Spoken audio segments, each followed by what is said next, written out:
ഇഷ്ടമുള്ള ഭക്ഷണം കഴിച്ച് കഴിഞ്ഞതിന് ശേഷം നമുക്കൊരു നെഞ്ചിരിച്ചിൽ, ചുമ, അല്ലെങ്കിൽ പുളിച്ച് തകട്ടൽ, അസിഡിറ്റി ഇങ്ങനെയൊക്കെ അനുഭവപ്പെട്ടുള്ള ആൾക്കാരായിരിക്കും നമ്മളിൽ പലരും. ഇനി പറയാൻ പോകുന്ന 10 കാര്യങ്ങൾ ശ്രദ്ധിച്ചു കഴിഞ്ഞാൽ നിങ്ങൾക്കിത് സിമ്പിളായിട്ട് ഒഴിവാക്കാം. അത് ഏതൊക്കെയാണെന്ന് അറിയുന്നതിന് മുമ്പ് എന്താണ് ശരിക്കും അസിഡിറ്റി അല്ലെങ്കിൽ നെഞ്ചിരിച്ചിൽ?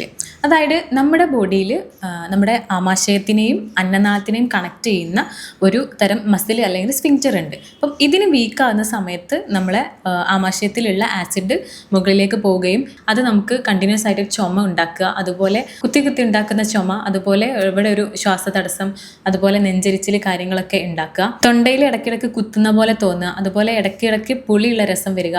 ഇതൊക്കെയാണ് ഇതിൻ്റെ കോമൺ ആയിട്ടുള്ള ലക്ഷണങ്ങൾ. എന്തുകൊണ്ടാണ് ഇങ്ങനെ വരുന്നത് വെച്ചാൽ നമ്മൾ പൊതുവെയുള്ള നമ്മുടെ ഫുഡ് സ്റ്റൈൽ, അതുപോലെ ലൈഫ് സ്റ്റൈൽ, ഇതൊക്കെ ഇതിന് കാരണമായിട്ട് വരാം. പിന്നെ ക്രോണിക്കായിട്ട് നമ്മൾ ആൽക്കഹോൾ അല്ലെങ്കിൽ മദ്യപാനശീലമുള്ളവർ, അതുപോലെ സിഗരറ്റ് സ്മോക്കിംഗ് കാര്യങ്ങളുള്ള ആൾക്കാരിൽ, അതുപോലെ വൈറ്റമിൻ ഡി കുറവുള്ള ആൾക്കാരിലും ഇങ്ങനെ കണ്ടുവരുന്നുണ്ട്.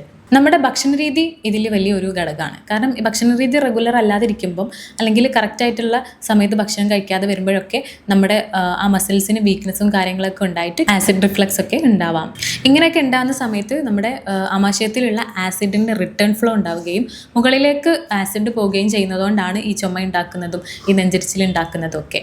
ഇത് ഒഴിവാക്കാനായിട്ട് ശ്രദ്ധിക്കേണ്ട 10 കാര്യങ്ങളിൽ ഒന്നാമത്തേത്, കറക്റ്റ് സമയത്ത് ഫുഡ് കഴിക്കുക. അതായത് നമ്മൾ ഭക്ഷണത്തിൻ്റെ ഇടയിലുള്ള ഗ്യാപ്പ് കുറയ്ക്കുക. 6 മണിക്കൂറിൽ കൂടുതലായിട്ട് ഭക്ഷണത്തിനിടയിൽ ഗ്യാപ്പ് ഇല്ലാതിരിക്കുക. നമ്പർ 2, ഭക്ഷണം കഴിക്കുന്നതിൻ്റെ അരമണിക്കൂറിന് മുമ്പേയും അതുപോലെ തന്നെ ഭക്ഷണം കഴിച്ചതിന് അരമണിക്കൂർ അല്ലെങ്കിൽ 3/4 മണിക്കൂറിന് ശേഷം മാത്രം വെള്ളം കുടിക്കുക. കാരണം നമ്മുടെ ആമാശയത്തിലെ ആസിഡ് റിഫ്ലക്സിനെ കുറയ്ക്കാനും ഡൈജഷനൊക്കെ ഇംപ്രൂവ് ചെയ്യാൻ വേണ്ടിയിട്ടാണ് അങ്ങനെ ചെയ്യുന്നത്. മൂന്നാമത്തെ കാര്യം, വറുത്തതും പൊരിച്ചതും ആയിട്ടുള്ള ഭക്ഷണങ്ങൾ മാക്സിമം ഒഴിവാക്കുക. ഭയങ്കര സ്പൈസി ആയിട്ടുള്ള ഭക്ഷണങ്ങൾ, അതുപോലെ മുളക് വെച്ച മീൻ കറികൾ, അങ്ങനത്തെ ഭക്ഷണങ്ങളൊക്കെ മാക്സിമം ഒഴിവാക്കിയിട്ട് ഭക്ഷണത്തിൽ കൂടുതൽ പ്രോബയോട്ടിക്സ്, അതായത് തൈര് പോലത്തെ ഭക്ഷണങ്ങൾ ഇൻക്ലൂഡ് ആക്കുക. നമ്പർ 4, അധികം സിട്രസ് അല്ലെങ്കിൽ പുളിയുള്ള ഭക്ഷണങ്ങൾ ഒഴിവാക്കുക. അതായത് ഇപ്പം ഒരുപാട് നാരങ്ങ, ഓറഞ്ച് പോലത്തവ കഴിക്കുന്നവരാണെന്നുണ്ടെങ്കിൽ അതിൽ ഒരുപാട് സിട്രസ് ആയിട്ടുള്ള പുളി അടങ്ങിയിട്ടുണ്ട്. അത് മാക്സിമം ഒഴിവാക്കിയിട്ട് അതിന് പകരമായിട്ട് നമുക്ക് ഭക്ഷണം കഴിക്കാവുന്ന ഫ്രൂട്ട്സ് എന്ന് വെച്ച് കഴിഞ്ഞാൽ വത്തക്ക, പേരക്ക, പപ്പായ അതുപോലത്തെ ഫ്രൂട്ട്സൊക്കെ കഴിക്കാം. നമ്പർ 5, രാത്രി ഭക്ഷണം നമ്മൾ കിടക്കുന്നതിൻ്റെ അറ്റ്ലീസ്റ്റ് ഒരു 2.5 മണിക്കൂർ മുമ്പെങ്കിലും കഴിക്കാനായിട്ട് ശ്രമിക്കുക. കാരണം നമ്മൾ ഭക്ഷണം കഴിച്ച് അപ്പോൾ തന്നെ കിടക്കുന്ന സമയത്ത് ഡൈജഷനും കാര്യങ്ങളൊന്നും പ്രോപ്പറായിട്ട് നടക്കാതെ വരികയും അവിടെ ആസിഡ് റിഫ്ലക്സിന് കൂട്ടുകയും ചെയ്യും. 6ാമത്തേത്, സ്മോക്കിങ്ങും ആൽക്കഹോളും കംപ്ലീറ്റ്ലി ഒഴിവാക്കുക. കാരണം ഈ 2 ശീലങ്ങളും നമുക്ക് ഒഴിവാക്കാൻ ബുദ്ധിമുട്ടുള്ളതും എന്നാലും നമ്മുടെ ബോഡിയിൽ അത്രയും ബാഡ് എഫക്ട്സ് ഉണ്ടാക്കുന്ന ഒന്നാണ്.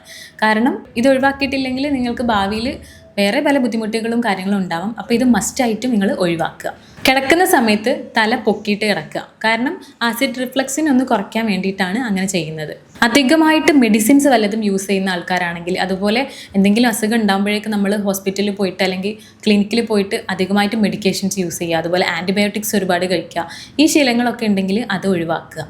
9ാമത്തെ കാര്യം, സ്ലീപ്പും അതുപോലെ സ്ട്രെസ്സും മാനേജ് ചെയ്യുക എന്നുള്ളതാണ്. നന്നായിട്ട് ഉറങ്ങുക, അതുപോലെ സ്ട്രെസ്സിനെ മാനേജ് ചെയ്ത് സ്ട്രെസ്സിനെ മാക്സിമം കുറയ്ക്കുക എന്നുള്ളതാണ്. നമ്പർ 10, ലാസ്റ്റായിട്ടും ഏറ്റവും ഇമ്പോർട്ടൻ്റ് ആയിട്ടുള്ള കാര്യം എന്താണെന്ന് വെച്ച് കഴിഞ്ഞാൽ ഡെയിലി നിങ്ങളൊരു 3 to 3.5 ലിറ്റർ വെള്ളമെങ്കിലും അറ്റ്ലീസ്റ്റ് കുടിക്കണം. 20 കിലോ ഉള്ള ആൾക്കാർ 1 ലിറ്റർ വെള്ളം കുടിക്കുക എന്നാണ് പറയാറ്. അപ്പം അതിനനുസരിച്ച് വെയിറ്റിനനുസരിച്ച് ഡെയിലി ഒരു 3 to 3.5 ലിറ്റർ വെള്ളമെങ്കിലും ഡെയിലി മസ്റ്റായിട്ടും കുടിച്ചിരിക്കുക. അസിഡിറ്റി അല്ലെങ്കിൽ നെഞ്ചരിച്ചിലിന് നമുക്ക് ക്വിക്ക് റിലീഫ് കിട്ടാൻ, അതായത് പെട്ടെന്ന് തന്നെ ഒരു ആശ്വാസം കിട്ടാനായിട്ട് നമുക്ക് വീട്ടിൽ തന്നെ ട്രൈ ചെയ്യാൻ പറ്റുന്ന ഹോം റെമഡീസ് ഏതൊക്കെയാണെന്ന് നോക്കാം. ഒന്നാമതായിട്ട് കോൾഡ് മിൽക്ക്. സ്റ്റൊമക്കിലുള്ള ആസിഡിനെ ന്യൂട്രലൈസ് ചെയ്യാനായിട്ട് ഇത് ഹെൽപ്പ് ചെയ്യും. അതുപോലെ തേങ്ങാവെള്ളത്തിൽ ഒരുപാട് ന്യൂട്രിയൻസ് ആൻഡ് മിനറൽസ് അടങ്ങിയിരിക്കുന്നതുകൊണ്ടും അതും pH ബാലൻസിനെയും അസിഡിറ്റിനെയും ബാലൻസ് ചെയ്യാനായിട്ട് ഹെൽപ്പ് ചെയ്യുകയും അസിഡിറ്റിനെ ഒന്ന് കുറയ്ക്കാനായിട്ട് ഹെൽപ്പ് ചെയ്യുകയും ചെയ്യും. അതുപോലെ ഏറ്റവും ഇഫക്റ്റീവായിട്ട് നമുക്ക് വീട്ടിൽ ചെയ്യാൻ പറ്റുന്നതാണ് ഇഞ്ചി ഉപയോഗിച്ചുകൊണ്ട് നമുക്ക് അസിഡിറ്റിനെ കുറയ്ക്കാം. എങ്ങനെയെന്ന് വെച്ച് കഴിഞ്ഞാൽ ഒരു 1/2 ഇഞ്ചി കഷ്ണം എടുക്കുക. അതിനെ നമ്മളൊരു 10 to 15 മിനിറ്റ് വെള്ളത്തിലിട്ടിട്ട് തിളപ്പിക്കുക. അത് അരിച്ചിട്ട് കുടിക്കുക. ഡെയിലി ഇതൊരു 2 പ്രാവശ്യം നിങ്ങൾക്ക് ട്രൈ ചെയ്യുന്നതാണ്. അതുപോലെ തന്നെ ഭക്ഷണം കഴിച്ചതിന് ശേഷം ഉടനെ തന്നെ നെഞ്ചരിച്ചിൽ വരുന്നവരാണെങ്കിലും ഇത് ട്രൈ ചെയ്യാം. നിങ്ങൾക്ക് എന്തെങ്കിലും അസിഡിറ്റിയും കാര്യങ്ങളുമായിട്ട് ബുദ്ധിമുട്ടുന്ന ആൾക്കാരാണെന്നുണ്ടെങ്കിൽ ഇതിനൊന്ന് കമൻറ്റ് ചെയ്യണേ. അതുപോലെ ട്രീറ്റ്മെൻറ്റിൻ്റെ ആവശ്യങ്ങൾക്കായിട്ട് നിങ്ങൾക്ക് താഴെ കാണുന്ന വാട്സപ്പിൽ നിങ്ങൾക്ക് മെസ്സേജ് അയക്കാവുന്നതാണ്, കമൻറ്റായിട്ടും അറിയിക്കാവുന്നതാണ്.